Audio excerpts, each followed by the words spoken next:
Nothing quite like some 80s and 90s horror to make me come out of retirement for a minute.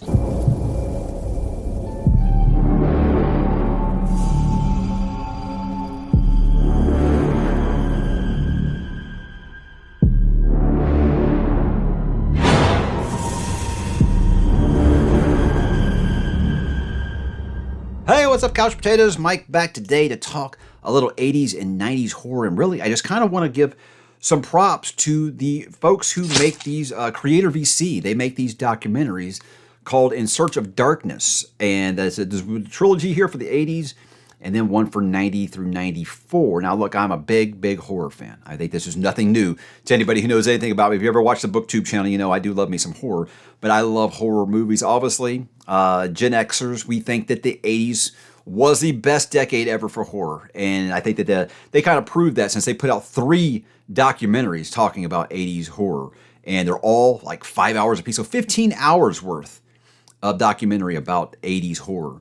And then, of course, this new one, this came out, it's 6 hours, and this is talking about horror from 90 through 94, which I think is actually very important because I think the 90s kind of gets dragged a little bit because I think it was like the death of the slasher.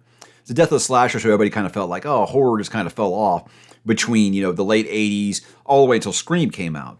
And I can't wait for 95 through 99 because they will get to Scream, which I think is obviously was a very much of a game changer of some sort when it came to horror in the 90s. But anyway, I really just want to kind of talk about these documentaries here and why I think that they're so damn cool. Now, look, there's some people who've been like, they aren't that good. It's just a bunch of talking heads talking about the movies that they love and they're showing like a few scenes. For me, that's good enough. I don't need a full-on breakdown of how they made every single movie. So documentary might not be the word that you're looking for, maybe like a special or a feature or something like that. But what it is, it gets a lot of people like John Carpenter, Mike Flanagan, you know, all the big horror directors and stuff, and people that started all these movies talking about them and kind of what it was like, what the time period was like. Like, just for me, it's worth it alone to hear Tom Savini. If you don't know who that is, he is like the makeup, just the master of horror makeup in the 80s. Pretty much if you have an 80s horror movie that you loved and there was like a very, very gross out murder scene or just something, just the gore was just like absolutely staining your memory forever, that was probably Tom Savini. He probably is the one who did it. So he's just amazing. But you're getting to hear their perspective of what things were like during that time period and making those movies. And I feel like it's really not only has it shined a light on them, but it's shined a light on a lot of the lesser horror movies that I don't think that enough people talked about anymore. And I think that's just very important because when it comes to some of these things, legacy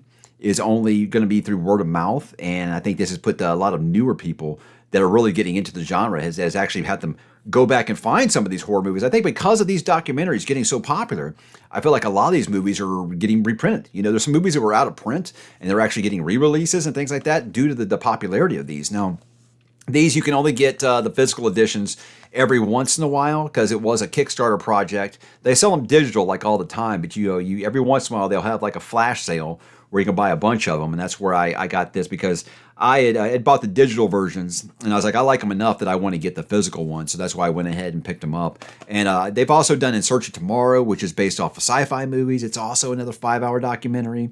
They've done first-person shooter. The history of first-person shooter games, things like that, In Search of Last Action Hero. They've got tons of things, which is just on action movies. But these, if you are a horror aficionado, and if you're watching this, you probably are. I mean, you got your Jason, your Freddy, your Michael Myers, your Pinhead, you got your Leatherface, everything all the way up to Pennywise here. It's just so good. And this was just such a fun trip down memory lane. And it's one of those where you'll be watching this thing, and you'll think, 5 hours, that's way too much. It will breeze by because you're just really enjoying it. It's just so watchable. And to me, it's just like you're just watching a season of Netflix, you know, something on Netflix for a few hours. And you will do them in one sitting. They're so damn good. I love them, and I will watch them again. Because to me, every once in a while, look, Gen Xers, we're very much creatures of nostalgia, and this just is like putting on a very familiar pair of sweatpants. It really is. And I can't say enough about these. I've seen some quite negative reviews out there of people saying that like they had a bad experience ordering them, but they showed up in like 3 days after I ordered them. They're in perfect shape.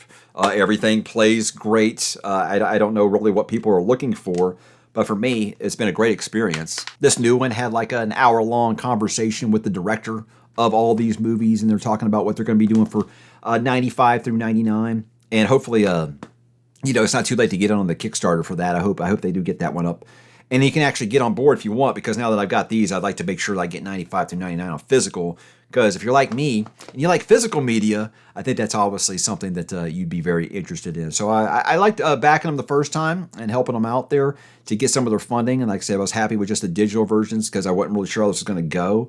I just really wanted to see if they hit their Kickstarter goal. And now it's like they're established and people have expectations for these things now.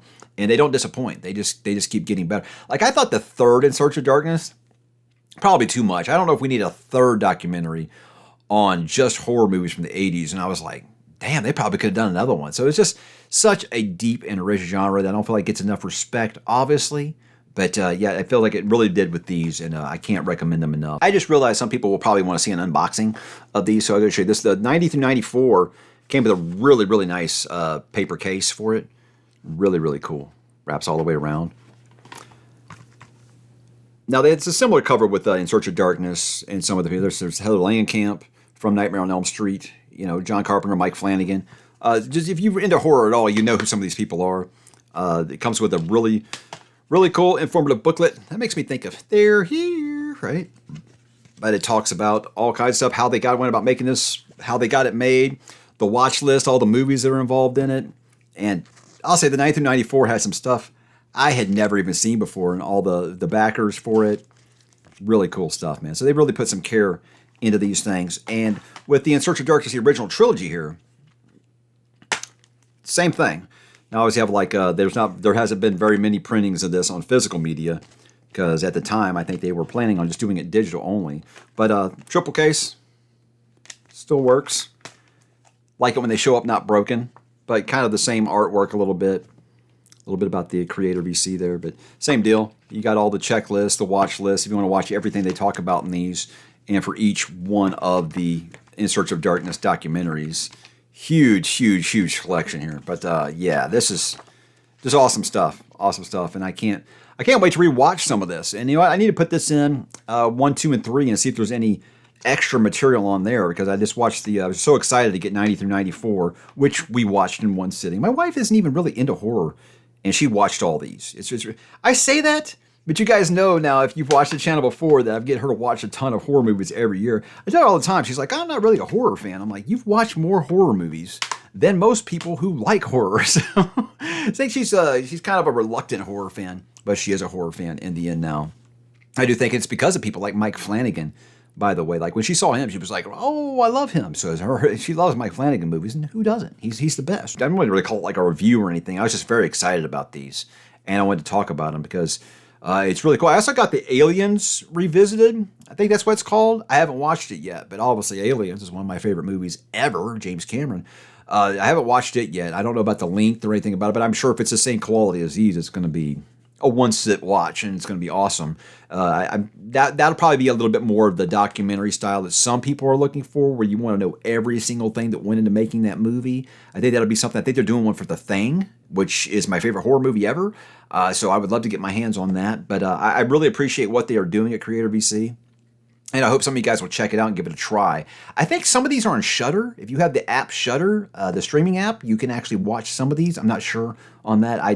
I just used my free trial for Shudder, and I didn't really renew it because I didn't need one more streaming service. But I do think it's a really great option if you have that. It's worth the 7-day free trial alone right there just to watch one of these. But yeah, hopefully you guys have checked them out. And if you're a horror fan, or if you're just a budding horror fan, you want to go back into the roots and find out what was so great about 80s horror, this will give you an idea about what was really, really great, and as well as it leaking into the 90s, because things like Candyman, they don't get talked about very much anymore. It's really, really good stuff. So I hope you guys will check it out. And if you've seen them, drop in the comments, guys. Let me know what you think, and I will talk to you there.